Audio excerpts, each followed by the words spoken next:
Em, el día de hoy estamos aquí en su presencia buscándolo y vamos a estudiar, a escudriñar su palabra. Vamos a dejar que Él nos hable el corazón, lo que Él tiene. Así que bienvenidos todos y estamos con Jorge desde Guayaquil. Bienvenido, Jorge, a compartirnos y gracias.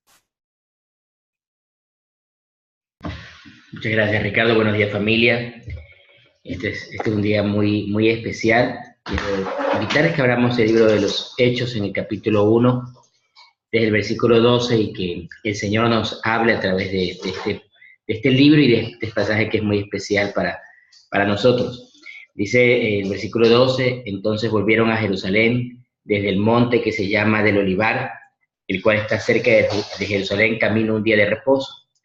Y entrados subieron al aposento alto donde moraban Pedro y Jacobo, Juan, Andrés, Felipe, Tomás, Bartolomé, Mateo, Jacobo, hijo de Alfeo, Simón el celote y Judas, hermano de Jacobo. Todos estos perseveraban unánimes en oración y ruego con las mujeres y con María, la madre de Jesús, y con sus hermanos. En aquellos días Pedro se levantó de en medio de los hermanos, y los reunidos eran como de 120 en número, y dijo: varones hermanos, era necesario que se cumpliese la escritura en que el Espíritu Santo habló antes por boca de David acerca de Judas, que fue guía de los que prendieron a Jesús. Y era contado con vosotros y tenía parte de este ministerio. Este pues, con el salario de iniquidad, adquirió un campo y cayendo de cabeza, se reventó por la mitad y todas sus entrañas se derramaron. Y fue notorio a todos los habitantes de Jerusalén, de tal manera que aquel campo se llama en su propia lengua Aceldama, que quiere decir campo de sangre, porque está escrito en el libro de los Salmos: sea hecha desierta su habitación y no haya quien more en ella, y tome otro su oficio. Es necesario que de estos hombres que han estado junto con nosotros todo el tiempo que el Señor Jesús entraba y salía con nosotros, comenzando desde el bautismo de Juan hasta el día que de nosotros fue recibido arriba, uno se ha hecho testigo con nosotros y de su resurrección. Y señalaron a dos: a José, llamado Barsabás, que tenía por sobrenombre Justo, y a Matías. Y orando, dijeron: tú, Señor, que conoces los corazones de todos, muestra cuál de estos dos has escogido, para que tome la parte de este ministerio y apostolado de que cayó Judas por transgresión, para irse a su propio lugar. Les echaron suertes, y la suerte cayó sobre Matías, y fue contado con los 11 apóstoles. Bueno, luego de la ascensión del Señor Jesús al cielo, los discípulos pues estaban reunidos, y la Biblia menciona que el grupo de oración, la célula que quedó después del ascenso del Señor Jesús, era una célula de 120 personas, era un grupo grande.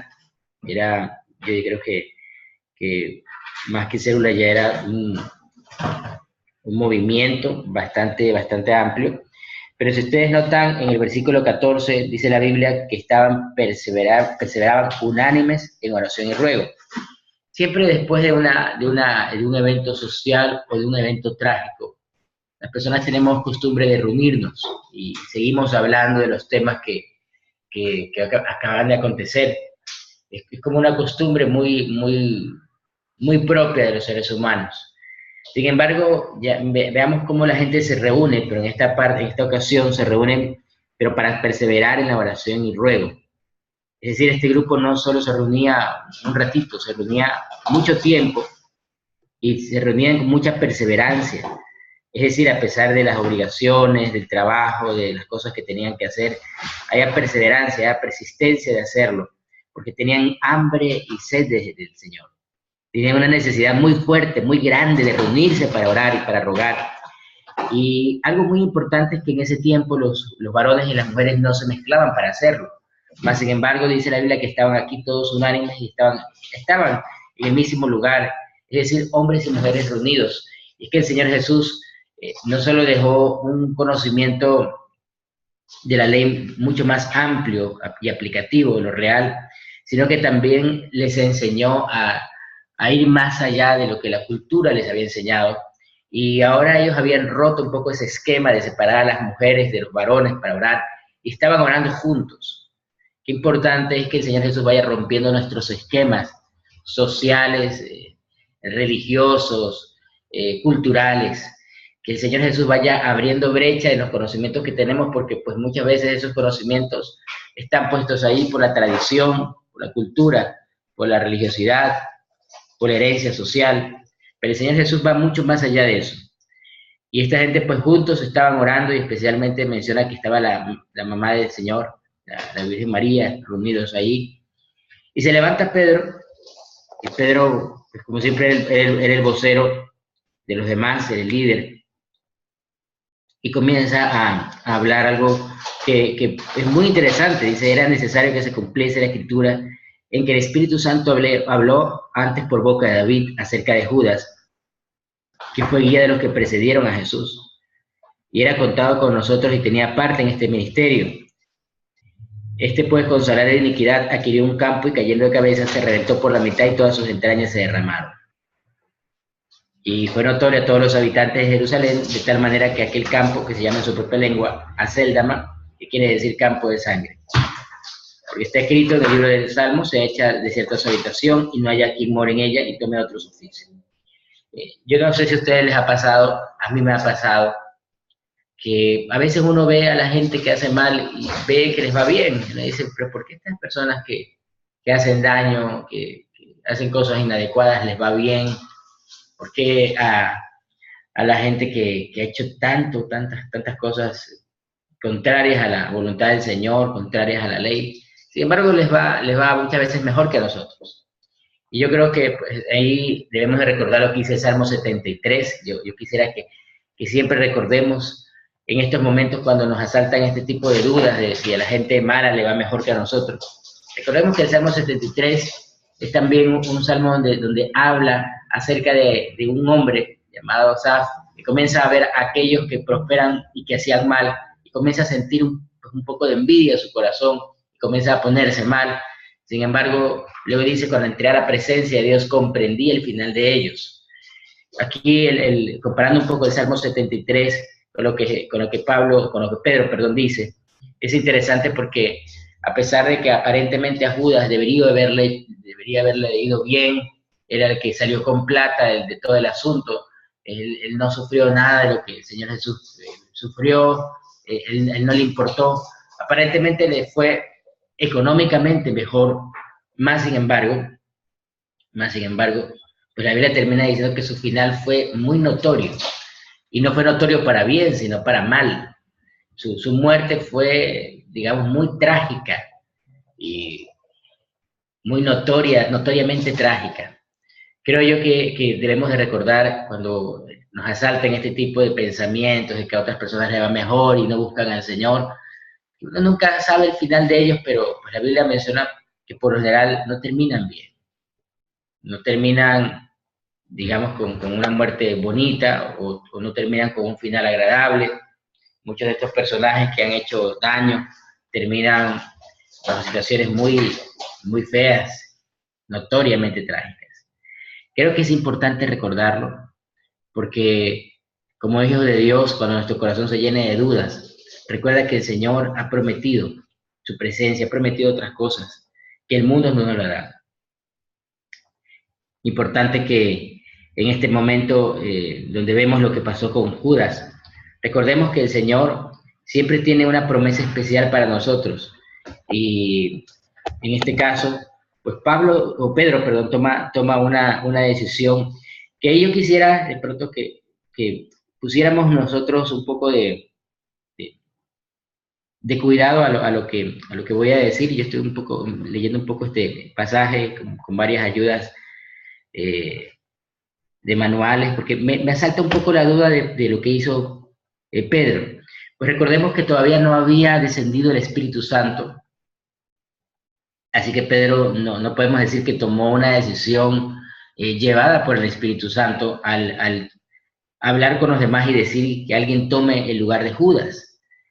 A pesar de que aplica versículos bíblicos, a pesar de que no era algo malo lo que él estaba pidiendo, no había ningún pecado en ello. Pero percibo que es como algo muy emocional, y es que Pedro se caracterizaba por tomar decisiones muy a lo emocional, sin consultar al Señor. Y a pesar de que aquí encontró un pasaje que asentaba su decisión, un pasaje que podríamos decir que era aplicativo para lo que él decía, ellos escogen a dos personajes que obviamente habían cumplido con los requisitos, eran dos discípulos de los 70, posiblemente eran los que habían estado con el Señor desde el bautismo de Juan, es decir, desde el principio del ministerio. Eran dos personajes con buen testimonio, eran ambos, tanto José y Matías, eran discípulos, eran parte de la célula, un grupo escogido. Más sin embargo, de Matías nunca más se sabe nada, nunca más se lo vuelve a nombrar, no se sabe ni de un ministerio que haya abierto, de algún viaje misionero, no se sabe absolutamente nada. Y si nosotros comenzamos a tejer un poco más y poner un poco más de sentido, el Señor más adelante, Él mismo escoge a Pablo como el sucesor de Judas. Es decir, vemos que Dios mismo se encarga de escoger. Cuando nosotros escogemos, cuando tomamos una decisión, escogemos esa decisión o tomamos esa decisión consultando al Señor, buscando la plenitud de la presencia del Señor en nuestras decisiones, buscando el consejo divino, pero bien fundamentado, entendiendo que debe ser el Espíritu Santo el que nos muestre, que nos guíe, el que nos lleve a tomar la decisión para no equivocarnos. Yo creo que aquí percibo yo que Pedro toma una decisión muy emocional, aún muy antes de tiempo, y aunque no es una decisión que podríamos decir que trajo alguna connotación negativa, pero sin embargo creo que pudo haber sido más la emoción del momento que el buscar la presencia de Dios en esa decisión. Los discípulos pues también pusieron de su parte, y donde dice la Biblia que de los dos que escogieron echaron suertes para saberlo, cuál de los dos iba a ser el sucesor. En el 26 dice les echaron suertes. Pero la Biblia no menciona que Dios se manifieste de esa forma.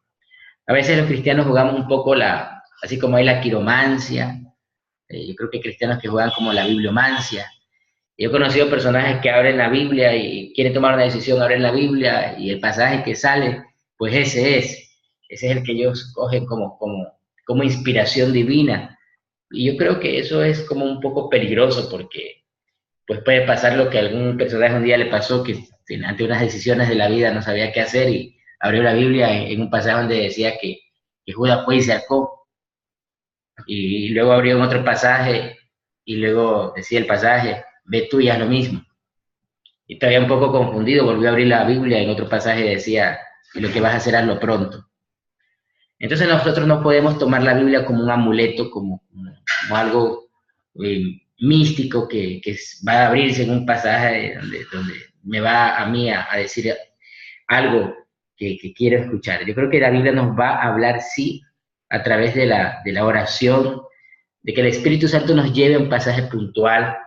Te puede hablar a través de un devocional, te puede hablar a través de un pastor, de alguien que te comparta una palabra, y tú sientes en tu corazón que hay un pasaje que se te queda grabado, que hay un pasaje que se impregna en tu vida y en tu necesidad.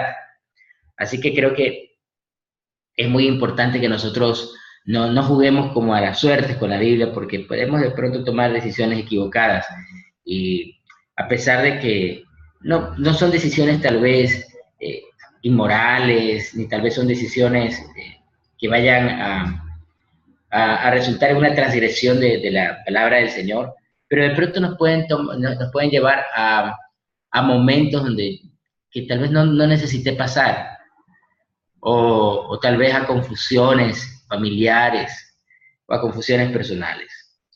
Lo importante es entender que Dios en su momento va a hacer las cosas. Más adelante vemos que el mismo Señor escoge, fue Dios mismo, fue el mismo Señor Jesús el que escoge a Pablo. Y a Pablo, pues, él mismo habla que es el apóstol, uno de los últimos, el último apóstol escogido por el Señor Jesús. O sea, si hablamos de un sucesor de Judas, vemos que Pablo cumple con todas las características, con todas las credenciales de un apóstol, sucesor de este personaje.